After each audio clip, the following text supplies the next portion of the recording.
السلام عليكم ورحمة الله تعالى وبركاته، ومرحبا بكم في هذا الخبر الجديد.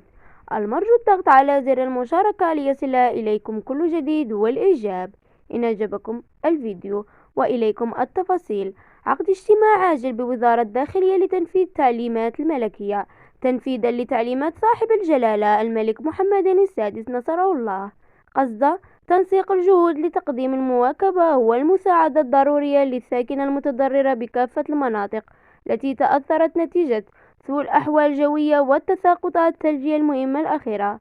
تم اليوم السبت 18 فبراير 2023 بوزارة الداخلية عقد اجتماع لتنزيل الإجراءات والتدابير الكفيلة بالحد من تداعيات هذه التقلبات الجوية وتخفيف آثارها على الساكنة المحلية تطبيقا للتعليمات الملكية السامية.